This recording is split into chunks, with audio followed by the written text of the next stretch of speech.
Welcome to Gifted Underachievers, the podcast for mid-level creatives with delusional ambitions. In this segment, James and I talk about explaining fees, yes or no.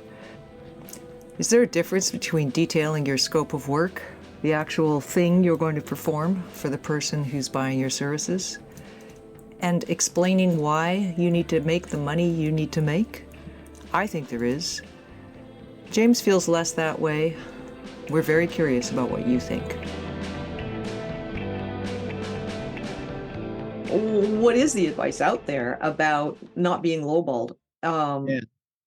This singer-songwriter here, Meklit Hadero, not sure how you pronounce her name, says that spending time educating event producers and companies about what her performance fees entail has helped her negotiate better wages.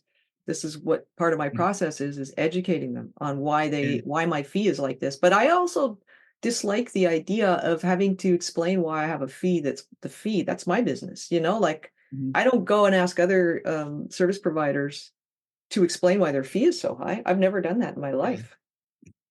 Well, this is such a squishy area, though. Yeah. I mean, sometimes I've said, this is my budget. Is there, can you reduce the scope of work? Yeah. So that, maybe you only come for half an hour, maybe this happens or that happens. But I've never asked somebody to justify, why is your fee like this? Yeah. Yeah, it's true. Well, and I do that. So I'll explain my fee to people, right?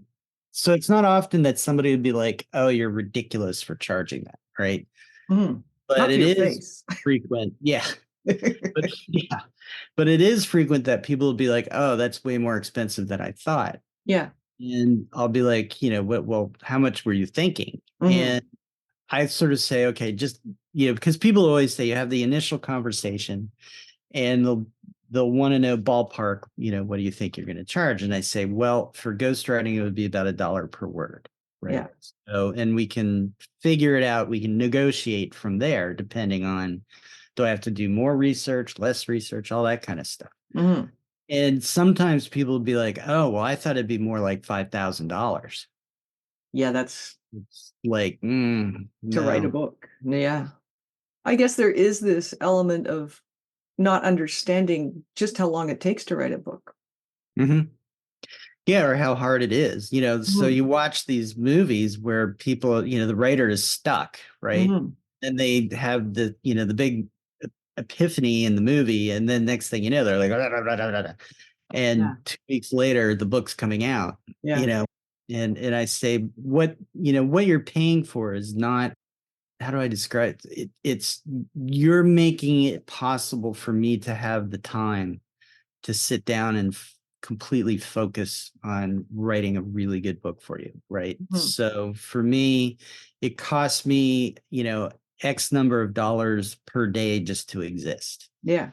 The rent's got to be paid, the electric, all the bills have to get paid. So what you're doing is allowing me to be able to work for you. Yeah. And so if I get less than that, then I can't work for you because I can't be homeless. Yeah. Right? But also there's a part of it too, where I'm a skilled person. Yeah. So, so I try and explain that to them, and people generally seem to get it. Even if they can't afford it. And I go, yeah, I see it. I get it. Yeah.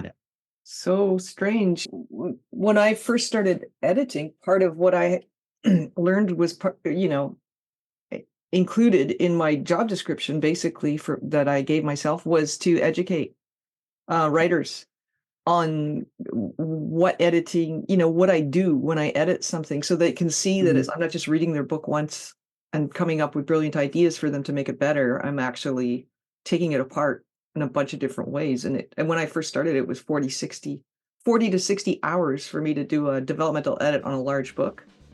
I'm faster now because I have a bunch more skills, and practice. But so I think I get that part of it is educating. Yeah. Thanks for listening to Gifted Underachievers, the podcast for mid-level creatives with delusional ambitions. So, what do you think?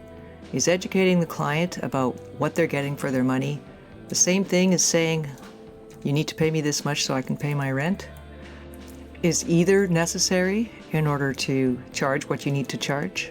Let us know. We'd love to hear.